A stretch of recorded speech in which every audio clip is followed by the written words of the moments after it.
안녕하세요 여러분, 이인철 변호사입니다. 안녕하세요. 예, 자 오늘도 기쁜 마음으로 제가 이제 미국 변호사 캘리포니아주 변호사 시험 합격한 얘기를 좀 하도록 할게요. 그래서 구체적으로 어떻게 공부했는지, 또 어떤 교재를 봤는지, 어떤 강의 들었는지 좀 디테일하게 말씀드리도록 하겠습니다. 자 오늘도 기쁜 마음으로 여러분 봐주세요. 네. 누가 오셨는데? 이거 뭐예요? 선생님, 미국 변호사. 아이고 감사합니다. 또 이런 거 준비해 주셨어요. 고생 많으셨고 지금부터 정말 감사해요. 네. 감사해요.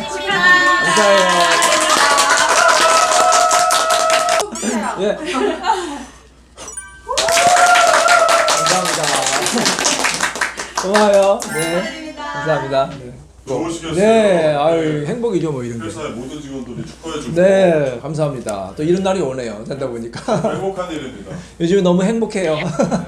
표정이 너무 좋으세요. 네, 이게 밝으시고. 사법시험 붙었을 때, 사법시험을 제가 2002년에 붙었잖아요. 그때 네. 정말 감격스러웠거든요. 22년 전인가요? 그렇죠, 거의. 예. 22년 만에. 사법시험도 얼마나 힘듭니까? 제가 굉장히 최고의 고생해서, 시험이죠. 예, 대한민국에서 가장 어려운 시험 중에 하나였는데, 제가 그것도 오래 공부해서, 그때는 합격자 발표를 전화로 하긴 했어, 전화로. 그때 대학교도. 예, 전화로 그렇죠. 그래서 전화로 뭐 합격입니다, 불합격입니다 딱 했는데, 맞아요. 계속 불합격입니다 하다가, 합격인다고 들으니까, 와, 너무 그냥 감격스럽다고. 그래서 그때 막 눈물도 나오고 했는데, 이번에 이제 인터넷으로 이제 하는데, 인터넷 딱 봤는데, 안 되면은 페일이라고 와요. 페일. 근데 기분 나쁘잖아. 페일, 뭐 실패했나. 그러니까 두 번 페일 받으니까, 이제 좀 오기가 생기더라고. 그때 이번에도 또 페일이면 어떡하나 딱 봤는데, F가 아니라 P로 시작하는 거야. 패스라고 나오거든. 야, 정말 기분 좋더라고. 패스 페이. 패스 했습니다. 예, 지금 그렇죠. 궁금한 게. 네. 그 사법시험과 예전에 네. 22년 전 된 사법시험과 이번에 합격한 미국 변호사 시험 어떤 시험이 더 어려워요? 그렇지만 어려운데요. 질문이 어렵습니다. 둘 다 어려운데, 이제 서로 어렵다고 해요. 이제 뭐, 미국 변호사 시험 준비하는 사람은 뭐, 이제 미국 변호사 더 어렵다고 하는데, 솔직히 말씀드리면 사법시험이 어렵긴 하죠. 경쟁률도 더 치열하고, 뭐 거의 뭐 수십 대 100대 막 넘어가잖아요. 뭐 준비하는 사람까지 다 하면은. 지금 뭐 문제 볼 수도 없는 거잖아요. 근데 이제 미국 변호사 시험은 어려운 게 뭐냐면, 영어로 봐야 되잖아요. 한국말은 다 이해가 되거든. 이런 내용이. 근데 영어 지문은 이제 객관식이 200문제거든요. 200문제를 오전에 100문제를 3시간 안에 풀어야 되고, 오후에도 100문제 3시간 안에 풀고, 그 언어적인 거 그거 읽고서 이해하고 또 이제 그거를 이제 정답 맞춰야 되고, 그다음에 또 써야 되거든요. 에세이는 쓰고 또 기록 시험까지 영어로 써야 되는 거예요. 그게 어려웠던 것 같아요. 그 어려운 시험을 어떠한 공부 방법을 하셨는지 네. 그것 좀 얘기해 주세요. 네, 이제 비법을 좀 말씀드리도록 하겠습니다. 너무 많이 얘기하시면 안 되는 거 같아요. 살짝만 알려드릴까요? 노하우만. 근데 공부를 이제 하다가 네. 저는 이제 40대 공부했던 방법을 좀 많이 사용을 했어요. 어차피 제가 한번 검증을 한 거니까.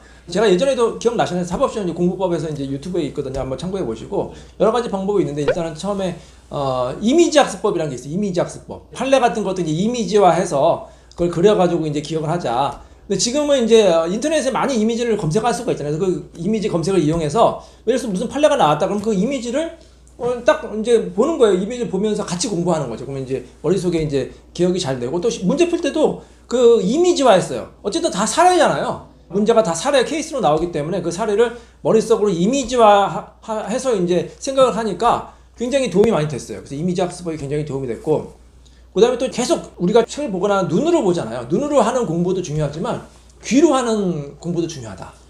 제가 변호사님한테 얘기 듣기로는 두 가지였습니다. 공법이 이미지 학습법과 반복 학습법. 그렇죠. 반복이 중요하고. 무한 반복. 네. 반복을 하려면 이제 우리가 계속 책을 보는 방법도 있고, 그 다음에 귀로 듣는 방법이 저는 굉장히 이게 효과가 있다. 그게 뭐냐면 이제 여러분들 이제 요즘에 다들 뭐 스마트폰, 그다음에 뭐 블루투스, 뭐 이어폰 많이 사용하시잖아요. 그걸 이용하는 거예요. 그래서 강의 뭐 내용이라든지 공부한 내용을 음성화해서 그걸 계속 듣는 거예요. 이해되시죠? 우리가 이제 뭐 출퇴근할 때라든지 뭐 지하철 탈 때라든지 아니면 뭐 식사할 때라든지 그때 책 보기 어렵잖아요, 솔직히. 누구의 음성이죠? 나의 음성인가? 내가 녹음한 걸 수도 있고 아니면 강사가 녹음한 걸 수도 있고 아니면 저희는 스타디 할 때 다 이제 동의 받고 스타디 녹음도 했거든요. 그 스타디 한 거 들을 수도 있고 그렇게 계속 듣는 거예요. 스터디는 몇 개월 하셨나요? 스타디는 오래 했죠. 두 번째 이제 세 번째 이제 시험 볼 때 그때 이제 본격적으로 했는데 이제 주말마다 했거든요. 이제 아시죠? 주말마다 제가 이제 공부할 때 혼자 독학보다는 스터디가 더 낫죠? 스타디가 효율적입니다. 왜냐면 혼자 하게 되면 지치기도 하고 외롭고 또 정보 같은 것도 얻기 힘들어서 같이 이제 뜻이 맞는 분, 물론 이제 주의점이 있어요. 이게 스타디 그 멤버들하고 서로 맞아야 돼. 마음이 잘 맞죠. 네, 마음이 잘 맞고 또 이제 서로 이제 크게 이제 갈등이 없어야지. 괜히 그것 때문에 갈등이 있어가지고 공부가 안 될 수도 있으니까. 또 다행히 저는 이제 다 좋은 분들 만나가지고 다 열심히 해가지고 또 굉장히 그 스타디 하시는 분들 많이 붙었거든요.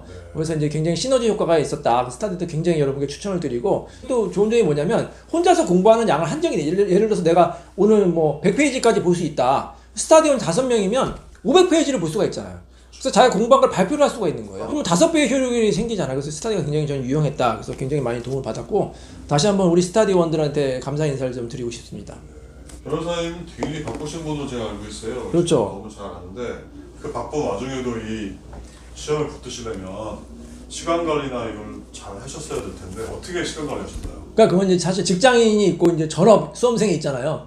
전업 수험생은 물론 이제 공부만 하기 때문에 어떻게 보면 더 유리하다 이렇게 볼 수가 있는데 사실 이제 직장인들도 많이 이제 준비를 하시거든요. 직장인이 불리하냐? 저건 꼭 그런 게 아니라고 봐요. 왜냐면 업무 활동 열심히 하시면서 또 공부하면 그만큼 효율성 있게 공부할 수가 있거든요. 저 같은 경우에는 이제 변호사 업무 하다가 퇴근하고 나서 이제 집에 가서부터 공부하는 거죠. 집에 가서 이제 공부해서 평일날은 이제 예를 들어서 6시에 퇴근하면은 퇴근할 때부터 저는 공부하는 거예요. 예를 들어서 차 타고 간다. 그럼 차에서부터 이제 듣는 거잖아요. 차에서 들으면서 이제 가고 집에 가서는 책 보고 공부하고 그래서 하루에 뭐 한 적어도 6시간에서 7시간 정도 낼 수 있죠. 잠을 좀 줄여야겠죠. 잠을 좀 줄여서 6시간 정도 평일날은 한 5시간? 적으면 5시간? 많으면 한 6시간 정도? 그 정도 공부하고 주말에는 하루 종일 공부할 수 있잖아요. 주말에는 이제 토요일이나 일요일 같은 경우에는 아침부터 저녁까지 그래서 한 10시간 이상? 10시간 이상에서 시간을 내서 공부를 해야만 붙는 시험이다. 왜냐하면 이게 공부하기 굉장히 양이 많거든요. 그래서 시간을 많이 내셔야 돼요. 뭐 도서관이나 독서실 안 다니시고 저는 이제 스타디를 많이 했죠. 주말에는 스타디 이제 준비하면서 스타디 또 이제 저희 사무실에서 했거든요. 저희 사무실에서 저는 이제 굉장히 효율적이었죠. 그쪽 사무실에서 이제 스타디 하고 스타디를 굉장히 오래 했어요. 스타디 같은 경우에도 뭐 하루에 한 5시간 정도 그 정도 이제 한 것 같고 그다음에 스타디 이제 준비하면서 공부하고 스타디 끝나면 또 그걸 복습하면서 공부하고 계속 그렇게 공부를 했죠. 반복이 중요합니다, 여러분. 왜냐면 여러분 이제 사실 우리가 다 천재는 아니잖아요, 솔직히. 천재분들은 반복해서 안 해도 되죠. 한 번만 보면 다 외니까. 근데 천재가 아닌 이상 그걸 계속해서 공부해야 되는 게 뭐냐면 망각이 되거든요. 우리가 공부한 게 망각곡선이라는 게 있잖아요. 그래서 뭐 공부한 게 뭐 하루 지나면 얼마큼 잃어버리고 뭐 계속 이제 이게 망각이 되기 때문에 그거를 계속 망각곡선을 다운한 거를 올려야 되거든요. 그러려면 한 반복밖에 없잖아. 그래서 내가 공부한 거를 그래서 일주일에 다시 복습하고 한 달 있다 다시 복습하고 그다음에 시험 이제 직전에 막판에 한 달이 굉장히 중요하거든요. 막판에 적어도 3번, 4번은 이제 계속 이제 반복 학습을 해야 되니까 그걸 압축해서 정리해가지고 이제 한 달에 볼 거. 그다음에 일주일 남았을 때 볼 거, 그다음에 시험 전날 볼 거, 그런 것까지 다 준비해가지고 공부를 하셔야 돼요. 이 미국 변호사 시험의 교재나 이런 것은 어떻게 되죠? 미국 변호사도 이제 강의가 있습니다. 그래서 한국 변호사님이 강의하는 것도 있고 미국 현지 강의도 있는데 저는 이제 한국 변호사님이 강의하는 걸 먼저 들었어요. 왜냐면 일단 한국말로 이해를 해야 되잖아. 아, 이런 게 무슨 내용이구나. 그래서 이제 한국 변호사님이 이제 또 굉장히 또 강의를 잘 하고 훌륭한 강의가 시스템이 돼 있어요. 그래서 제가 이제 그거는 이제 카페라든지 그런 데 이제 올려드렸는데 그거 참고하시고 그래서 한국 변호사님들한테 강의를 들어서 아, 이런 내용이구나. 그걸 이해를 한 다음에 그다음에 미국 현지 강의 듣는 거야. 그래서 영어로 듣는 거죠. 그러니까 아무래도 좀 내용은 아니까 영어가 조금 이제 부족해도 그게 이제 들리는 거야. 아, 이런 내용이구나. 그래서 미국 이제 현지 강의도 듣고 거기에 대한 강의 교재 같은 것도 이제 같이 사는 거니까 그 강의 교재도 같이 공부하고 그렇게 이제 이원화해서 공부해서 그래서 뭐 미국 시험이기 때문에 꼭 영어로만 공부해야 된다.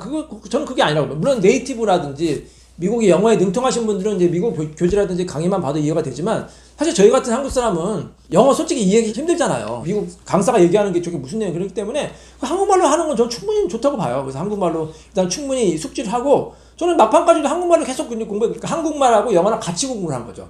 아, 한국말은 이렇게 표현을 하는구나. 아, 영어는 이런 표현이 있구나. 어차피 시험장에서 영어를 그때 쓰게 되니까 한글만 안 쓰면 되거든요. 한글만 안 쓰면 되는 거니까 시험 직전까지는 한글과 영어를 사실 한글은 굉장히 또 훌륭한 언어잖아요.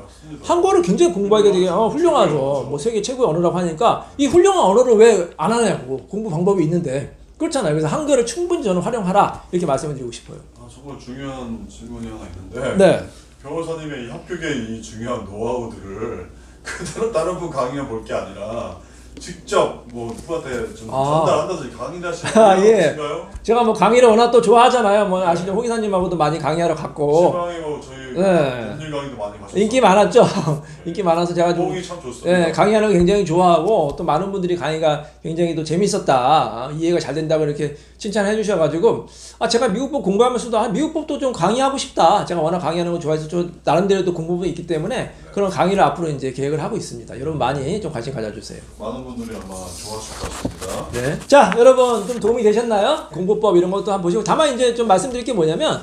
공부법은 또 자기한테 맞아야 돼요. 제가 아무리 이렇게 말씀을 드려도 이거는 뭐 당신한테 맞으면 나한테 안 맞는다 이렇게 할 수 있기 때문에 제 이제 이 공부법에 대한 걸 참고하시고 본인만의 공부법, 가장 효율적인 공부법을 꼭 찾아서 좋은 결과 있기를 바라겠습니다. 자, 그럼 다음 시간에 또 유익한 내용 찾아뵙도록 하겠습니다. 안녕히 계세요.